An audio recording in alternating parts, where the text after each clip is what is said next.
Class 6 Hindi पाठ 9 किसान। हम पढ़ेंगे रामेश्वर दयाल दुबे द्वारा रचित कविता किसान। धरती मेरी प्यारी माँ है, मैं धरती का लाल, मानसरोवर खेती तो मैं उसका सरल मराल। धर पो फटी मैं भी जागा, सुन चिड़ियों की बोली, बछड़े की अम्मा पुकार पर मैंने रस्सी खोली। घर घर फेन उठाती धार दूध की आई, उधर चली चक्की गीतों ने अपनी ताल लगाई। मुन्ना जाग किलक जिसको लख में हो रहा निहाल, धरती मेरी माँ प्यारी माँ है, मैं धरती का लाल।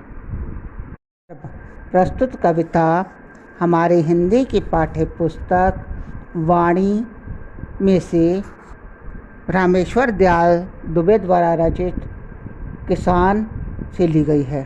कविता में कवि बता रहा है, किसान धरती को अपनी प्यारी माता के समान मानता है तथा कृषि को मानसरोवर की तुलना देता है तथा खुद को उसका हंस बता रहा है।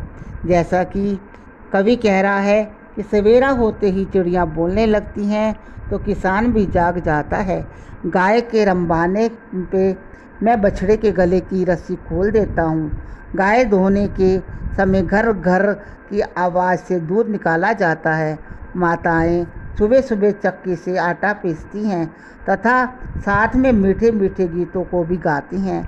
नन्हे बच्चे की किलकारियाँ देख सुनकर किसान निहाल हो रहा है। गले की घंटी जो ही बैलों को पुचकारा, ममता का संबंध पुराना उनका और हमारा।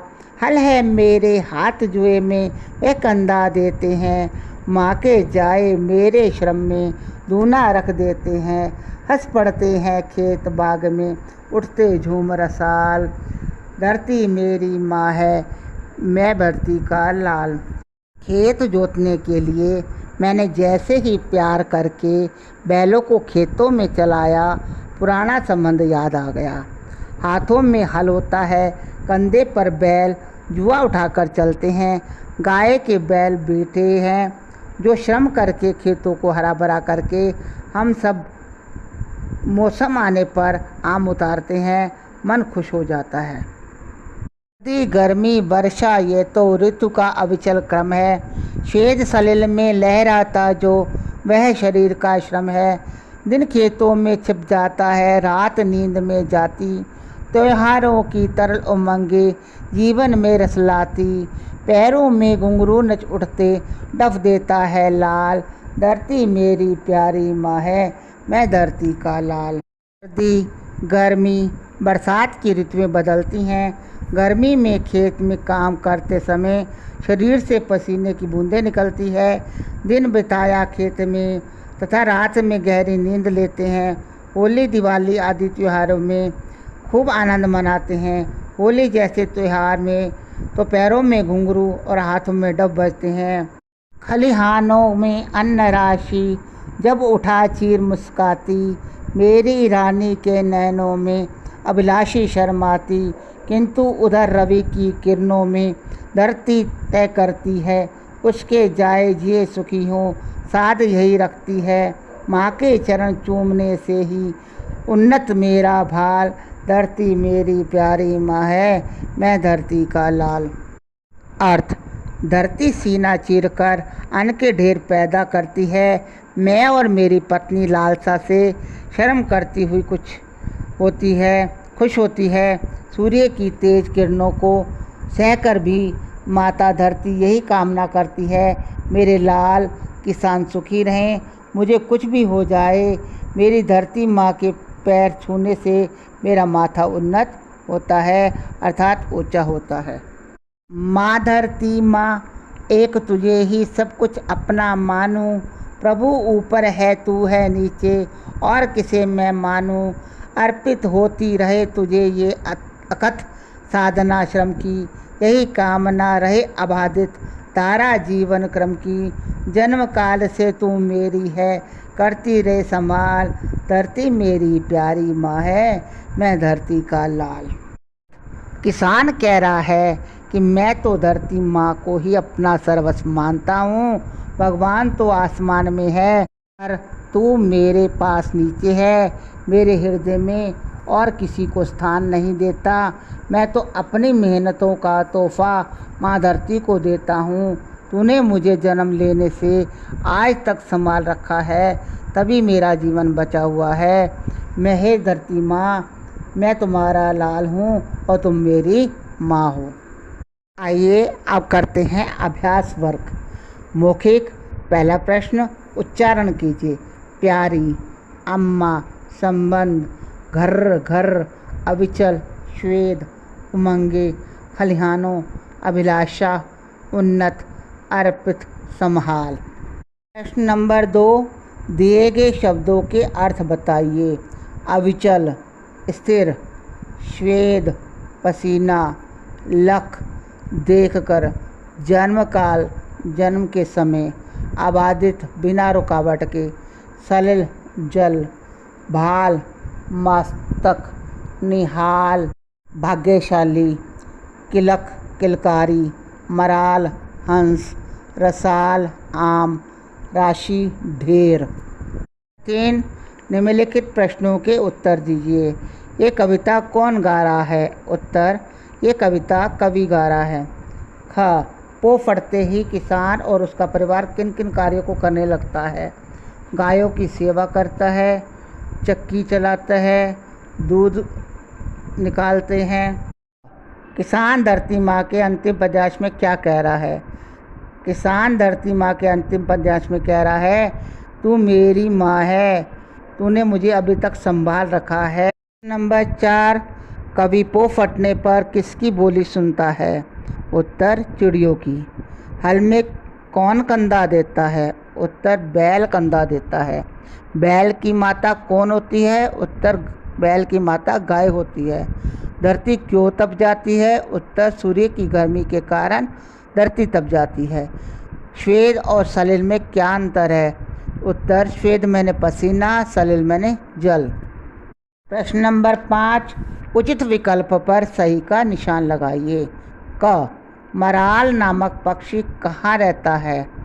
उत्तर, मानसरोवर में। ख, घर घर करती हुई फेन उठाती हुई धार किसकी आती है? उत्तर, दूध की। ग, बैलों के गले में क्या बंधी हुई है? उत्तर, घंटी। त्योहारों की तरल उमंगें जीवन में क्या लाती हैं? उत्तर, रस। अणाखाली लख शब्द का कविता का क्या अर्थ लिया गया है? उत्तर, देख कर। नंबर 6, कविता की पंक्तियाँ पूरी कीजिए। पाठ्य पुस्तक में दी गई कविता को ध्यान से पढ़िए और इन कविताओं की पंक्तियों को स्वयं पूर्ण कीजिए। प्रश्न नंबर 7, दिए गए पद्यांश को पढ़कर पूछे गए प्रश्नों के उत्तर लिखिए। किसान बैलों के गले में बंधी घंटी बजने पर क्या करता है? उत्तर, बैलों को पुचकारता है। ख, किसान के हाथ व कंधे की तुलना किससे की गई है? उत्तर, बैल से की गई है। गो के जाय से कवि का क्या तात्पर्य है? गो के जाय का मतलब है गाय का बछड़ा। घा, ममता का संबंध पुराना कवि ने किस किस में बताया है? घंटी बजने में, बैलों को पुचकारने में। रसाल शब्द का क्या अर्थ है? रसाल शब्द का अर्थ है आम। प्रश्न नंबर 8, दिए गए पद्यांश का भावार्थ लिखिए। आपके यूनिटी ऐप पर सॉल्यूशन डाला गया है, उस सॉल्यूशन के आधार पर इस पद्यांश का कॉपी पर भावार्थ लिखिए। प्रश्न नंबर 9, दिए गए शब्दों के तुकांत शब्द लिखिए। लाल, गाल, बोली, चोली, भाई, नाई, हमारा, तुम्हारा, देते, लेते, क्रम, श्रम, जाति, लाती, निहाल, रसाल। प्रश्न नंबर 10, दिए गए शब्दों के 2 भिन्न भिन्न अर्थ लिखिए। चीर, चीर का एक अर्थ होता है वस्त्र और एक चीर का अर्थ होता है काटना। सीध, सीध मैंने सीधा और सीध मैंने सिद्ध। राशि, राशि मैंने धन, राशि मैंने समूह। लाल, लाल मैंने बेटा और एक लाल का अर्थ होता है रंग। प्रश्न नंबर 11, दिए गए शब्दों के 3-3 पर्यायवाची शब्द लिखिए। दिन, प्रातः, सवेरा, दिवस। रात, रजनी, निशा, रात्रि। धरती, जमीन, भू, भूमि। नयन, नेत्र, चक्षु, आँखें। भावों के नाम, कविता की दी पंक्ति में छिपे हुए भावों को कोष्टक में छांटकर लिखिए। माँ, धरती माँ, एक तुझे ही सब कुछ अपना मानो। देश प्रेम का भाव। ख, श्वेत सलिल से लहराता जो ये शरीर का श्रम है, कठोर परिश्रम का भाव। उसके जाए जिए सुखी हो, साध यही रखती है परोपकार की भावना। घ, मुन्ना जाग किलक, जिसको लख में हो रहा निहाल, वात्सल्य भाव है। ऋतुएं, अंग्रेजी महीना और हिंदी महीने। ग्रीष्म ऋतु मई से जून तक अंग्रेजी महीने के नाम हैं और हिंदी में ज्येष्ठ से आषाढ़ के महीने तक ग्रीष्म ऋतु रहती है। वर्षा ऋतु अंग्रेजी के महीनों में जुलाई से सितंबर तक और हिंदी महीनों में कहा जाए तो श्रावण से भाद्रपद तक वर्षाकालीन मौसम रहता है। इसी तरह शरद अक्टूबर से नवंबर और हिंदी महीनों में अश्विन से कार्तिक। शिशिर जनवरी से फरवरी और माघ से फाल्गुन हिंदी महीने में शिशिर ऋतु बताई गई है।